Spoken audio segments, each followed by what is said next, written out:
Olá, meu nome é Brian Alves, eu sou diretor do site de entretenimento selvageria.com e eu assisti X-Men, Dias de um Futuro Esquecido. E depois de assistir ao filme e conversar com algumas pessoas, procurar algumas reviews na internet, eu percebi que muita gente está confusa sobre algumas coisas da história do filme e muita gente teve problemas para entender algumas coisinhas baseado na timeline que foi criada durante a franquia. Então neste vídeo eu pretendo explicar algumas coisas, ou relembrar algumas coisas para vocês. Nem tudo dá para ser explicado, mas algumas coisas nós podemos presumir e tentar entender para que essa franquia faça sentido. Aqui estão algumas perguntas que eu vi com mais frequência por aí.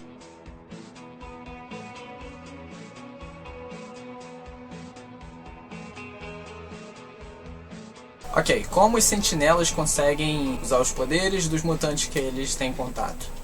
No filme nós descobrimos que a Trask Industries usou o DNA da Mística para conseguir fazer os sentinelas, para eles mudarem de forma, se adaptarem e tal. Porém, quando a Mística toca em alguém, ela não absorve os poderes, ela só muda de forma. Então, como os sentinelas do futuro conseguiam usar mesmo os poderes dos outros mutantes? Para responder isso, eu precisei de uma pesquisa externa. Eu li sobre a cena deletada da vampira, que teria no futuro, e descobri que teria toda uma sequência onde os X-Men iam resgatar a vampira, que ela estava sob cativeiro, provavelmente pelas indústrias Trask, e eles iam resgatar ela. Então, partindo dessa informação, a gente pode entender que as indústrias Trask não usaram somente o DNA da Mística. Eles usaram o DNA da Mística para criar essa mudança de forma nos sentinelas, mas a gente pode entender que eles também usaram o DNA da vampira para fazer com que os sentinelas absorvessem os poderes dos outros mutantes. Então, aí está a explicação. Sobre os poderes da Kitty Pryde. Bom, nesse filme, como vocês puderam perceber, a Kitty tem um novo poder. Ela consegue transportar a consciência de uma pessoa pelo tempo. Até o último filme que ela apareceu, o X-Men 3, a Kitty Pryde não tinha esse poder, e ela realmente não tem nos quadrinhos. Então, por que nesse filme a Kitty Pryde tem esses poderes? Nos quadrinhos, quem é transportada pelo tempo é a Kitty Pryde.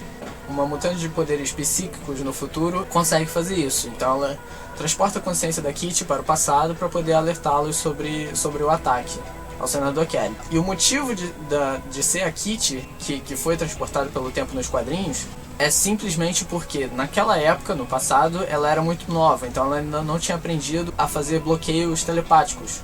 Ela não tinha essa técnica ainda de bloquear ataques telepáticos. Então só por isso que ela foi escolhida para viajar no tempo. Então a Kitty, ela é uma peça fundamental para a história.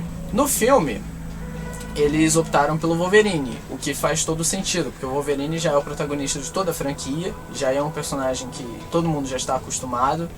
É uma escolha mais do que óbvia dele ser o protagonista desse filme. Então, como escolheram o Wolverine para viajar no tempo neste filme, eles arrumaram uma forma de tornar a Kitty tão importante quanto ela é nos quadrinhos, não perder a importância da personagem. Então decidiram fazer isso. E o pretexto deles para dar esses poderes a Kitty é o seguinte: a Kitty Pryde ela atravessa objetos sólidos. Então, com o tempo, a mutação dela evoluiu. E agora ela não só consegue atravessar objetos sólidos, como ela também consegue atravessar o tempo. Sobre as garras do Wolverine. Em Devil Ring, que foi lançado ano passado, aqui no Brasil chamado de Wolverine Imortal, as garras do Wolverine são cortadas pelo vilão, e depois, quando elas crescem de volta, obviamente elas crescem como osso. E aí agora, em Dias de Futuro Esquecido, o Wolverine no futuro já está com as garras de adamantio de novo. Como isso aconteceu? Não há uma resposta concreta para isso. Mas nós podemos fazer presunções, e nós podemos entender isso. Passaram alguns anos desde Wolverine Imortal até Dias de um Futuro Esquecido. Na cena pós-crédito de Wolverine Imortal, nós vimos que Charles Xavier, o Professor Xavier e o Magneto já haviam se unido para combater as indústrias Trask e foram atrás de Wolverine para que ele se juntasse a eles. Então, assim, se Magneto, Wolverine e Professor Xavier estavam trabalhando juntos e unindo X-Men contra um mal maior, a gente pode entender que o Magneto possa ter ajudado o Wolverine com as garras dele. Porque agora o Wolverine está lutando a favor do Magneto, ao lado dele. Então o Magneto precisava do Wolverine com tudo que ele podia oferecer. Além disso, uma coisa que a gente pode considerar é que outro mutante tem ajudado o Wolverine a construir as garras de adamantio de volta. Por exemplo, o Ford. O Ford é um inventor e ele não aparece nos filmes, mas não quer dizer que eles nunca o tenham conhecido. Sobre a cena pós-créditos, muita gente reclamou da aparência do Apocalypse na cena pós-crédito. Bom, vamos começar pelo começo. Sim, aquele era o Apocalypse. Por que ele estava tão magro e jovem naquela cena? Porque provavelmente aquele foi o início de tudo. Nós vimos ele construindo as pirâmides, nós vimos o povo egípcio adorando ele. Então aquilo provavelmente foi quando tudo começou, entendeu? Quando ele ainda era apenas... Quando ele era apenas um mutante ainda. Ele ainda não era o Apocalypse, entende?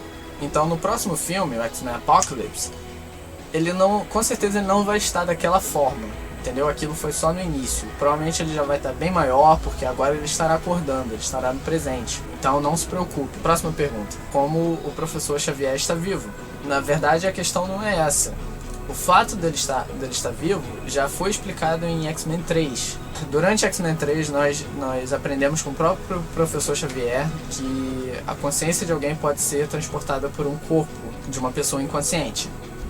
E é exatamente isso que o professor faz naquele filme. O professor Xavier não morreu. Agora, a única coisa que eu realmente não entendi até agora e não sei é como ele conseguiu o corpo dele de volta. Porque por mais que ele tenha sobrevivido e tenha transportado a consciência dele para outro corpo, o corpo dele foi desfragmentado pela Fênix no terceiro X-Men. Então, eu achei que isso seria explicado em X-Men Dias do Futuro Esquecido, mas não foi. E como provavelmente esse foi o último filme do elenco, né, da franquia original, do elenco original, eu não acho que essa resposta será respondida nos próximos filmes. Eu acho que acabou aqui. Então, eu queria saber a opinião de vocês. O que vocês acham que aconteceu? Como ele conseguiu o corpo dele de volta? Comentem abaixo, deixem sua opinião. Se houve mais alguma pergunta que eu não respondi, alguma coisa que vocês ainda estão em dúvida, digam embaixo que eu tento responder para vocês. Obrigado por assistirem e até um próximo vídeo.